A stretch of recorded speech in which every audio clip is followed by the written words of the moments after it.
கர்த்தருடைய பரிசு நாமத்துக்கு மகிமை உண்டாவதாக. நீங்க இப்ப இருக்கிற சூழ்நிலையை பற்றி கவலைப்பட வேண்டாம். கர்த்தர் நீங்க எழுந்து வரும் காரியத்தில் எப்படி இருப்பீங்க, இப்ப இருக்கிற சூழ்நிலையை கர்த்தர் மாற்றி உனக்கு கொடுக்க போற ஆசீர்வாதம் என்ன, அதான் அழகா சொல்ல போறாரு. பாருங்க, ஆதியாகமம் 27வது அதிகாரம் 29வது வசனத்தை பாருங்க.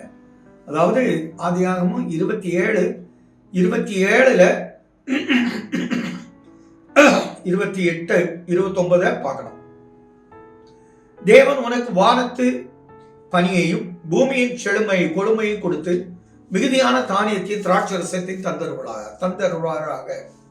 ஜனங்கள் உன்னை சேவிக்கவும் ஜாதிகள் உன்னை வணங்கும் கடவர்கள். உன் சகோதரருக்கு எஜமானாயிருப்பாய். உன் தாயின் பிள்ளைகள் உன்னை வணங்குவார்கள். உன்னை சபிக்கிறவர்கள் சபிக்கப்பட்டவர்களும் உன்னை ஆசீர்வதிக்கப்பட்டவர்களுமாய் இருப்பார்கள் என்று சொல்லி அவனை ஆசீர்வதித்தான். இது யாருக்கு கிடைத்த ஆசீர்வாதம்? யாக்கோபு. நீங்க கூட பல தவறுகள் நம்ம பண்ணியிருப்போம், தெரியாம பண்ணியிருப்போம். சில தவறுகள் தெரிந்து கூட செய்திருப்போம், சூழ்நிலை. ஆனா கர்த்தர் மன்னிக்கிறார். இங்க நமக்கு தெரியும், யாக்கோபு ஏசாவுக்கு ஆசீர்வாதத்தை அவங்க அம்மாவுடைய வழிகாட்டுதலின்படி அவன் எடுத்துட்டு போறான்.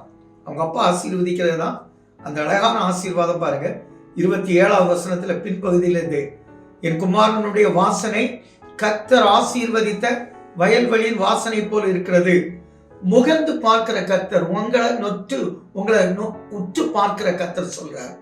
நீ இருக்கிற பொசிஷன் எனக்கு தெரியும், என்னை ஏமாற்றிட்டு இருக்கலாம், ஆனாலும் உன் வாசனை கர்த்தரை துதிக்கிறதா இருக்கிறது, கர்த்தரை புகழுகிறதா இருக்கிறது. அதனால நான் அதை மன்னிச்சிருக்கேன். ஆண்டவர் உனக்கு வானத்து பனியையும் பூமியின் கொழுமையும் கொடுப்பார்.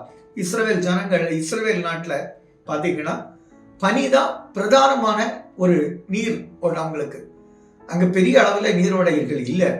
ஆனா அதனாலதான் என் வாக்கினே என்று எலியா சொல்லுவார், இந்த வருஷத்துல பனியும் மழையும் பெய்யாது. பனி ரொம்ப பிரதானம். அவங்களுக்கு பனி இருந்துன்னா அவங்க அந்த விளைச்சல் இருக்கு. அதான் சொல்றார், மிகுந்த தானியத்தையும் திராட்சரசத்தையும் உங்களுக்கு தந்தருவார். நானும் உங்களை அப்படி ஆசீர்வதிக்கிறேன். ஆண்டவர் உங்களுக்கு மிகுந்த தானியத்தையும் திராட்சரசத்தையும் உங்களுக்கும் உங்கள் குடும்பத்துக்கும் தருவார். ஜனங்கள் உங்களை சேவிப்பாங்க. இதுவரை உங்களை சேவிக்காதவங்க உங்களை சேவிப்பாங்க. உங்கள்கிட்ட சண்டை போட்டு உங்க ஒதுக்குறவங்க உங்களை தேடி வருவாங்க. ஜாதிகள் உன்னை வணங்கவும் கடவர்கள். உன் சகோதரருக்கு எஜமானா இருப்பார். நான் இதுவரை உன் சகோதரனை மதிக்காம இருந்திருக்கலாம், உன் சகோதரிகள் உங்க வார்த்தைக்கு விலை இல்லாமல் வச்சிருக்கலாம், அற்பமா நினைத்திருக்கலாம். இன்று முதல் அவங்க உங்களை வணங்குவாங்க. சகோதரருக்கு எஜமானா இருப்பாய். பார்க்கிற அளவுல அவங்க உங்களை இம்பார்ட்டன்ட் பண்ணுவாங்க. நீங்க தான் எல்லாத்துக்கும் எஜமானாய் மாற்றுகிற கர்த்தர். உன் தாயின் பிள்ளைகள் உன்னை வணங்குவார்கள். உன்னை சபிக்கிற, இது ஆபிரகாமுக்கு கொடுத்த ஆசீர்வாதம். உன்னை சபிக்கிறவர்கள் சபிக்கப்பட்டவர்கள், ஆசீர்வதிக்கிறவர்கள் ஆசீர்வதிக்கப்பட்டவர்களுமாய் இருப்பார்கள் என்று ஆண்டவர் ஆசீர்வாதம். நான் உங்களை அப்படி ஆசீர்வதிக்கிறேன். எங்கள் நல்ல தகப்பனே, இந்த ஆசீர்வாதம் ஒவ்வொருவர் மேல அவங்க தலையின் மேல் வந்து தங்கும்படி ஆண்டவரே, அந்த ஆசீர்வாதம் அவர்களை நிலைத்து இருக்கும்படி கிருபை செய்யும் நல்ல பிதாவே. ஆமென்.